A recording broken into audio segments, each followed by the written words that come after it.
Arthur's class was so quiet you could hear a pin drop. Mr. Ratburn was about to announce the director for the Thanksgiving play, The Big Turkey Hunt. Arthur chewed his pencil. "I hope he picks me," whispered Francine. They all held their breath. "I've chosen Arthur to direct the play," said Mr. Ratburn. He handed Arthur the script. "Me, the director?" said Arthur. "Oh, no," grumbled Francine. "This is going to be a disaster."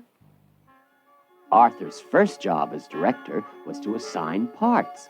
The narrator would have the most to say, but the turkey, the symbol of Thanksgiving, had the most important role of all. Secretly, Arthur was glad he wouldn't have to be the turkey. But who would play that part? At lunch, Francine gave Arthur 2 chocolate cupcakes. She wanted to be the narrator. Buster even let Arthur borrow his Captain Zoom spaceman. He wanted to be Governor William Bradford. Being the director seemed like fun. Arthur thought Francine would make a good turkey. "Never," said Francine. "I want to be the narrator. Besides, I have the loudest voice." No doubt about that. Francine would be the narrator. Arthur showed Muffy a drawing of the turkey costume. "Lots of feathers," said Arthur. "It's a very glamorous role." "Yuck, vomitrocious," squealed Muffy. "I should be the Indian princess. I have real braids."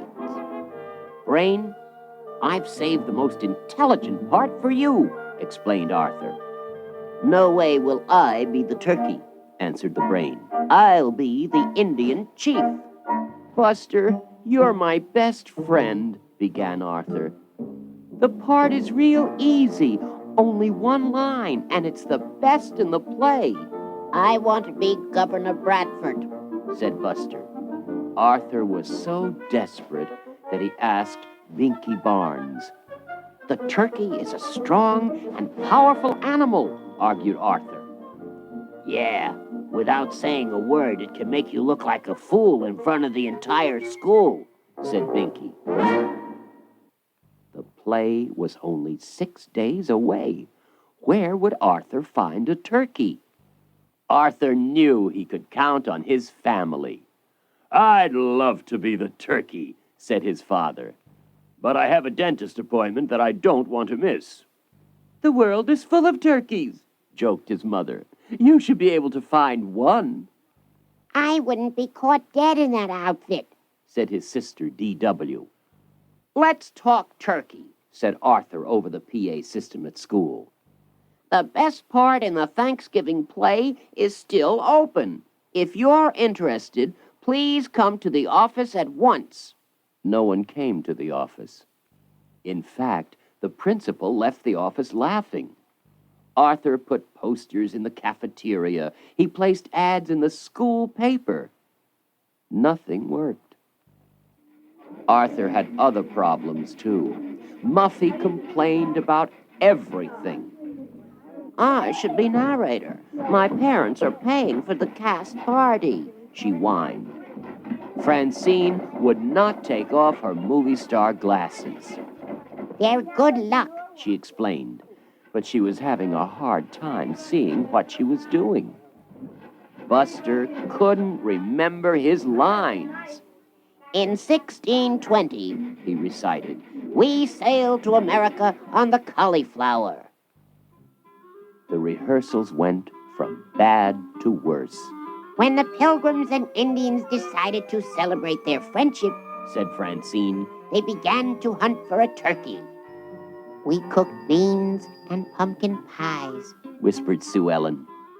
"and the Pilgrim men went off to hunt for a turkey. We made cornbread and picked cranberries," said Muffy. "Oops! And the Indian braves went on their own turkey hunt." Then it was time for Francine to present the turkey. When the Indians and Pilgrims finally found a turkey, she began, there was great rejoicing. Today, when we think of Thanksgiving, we think of turkey. She glared at Arthur.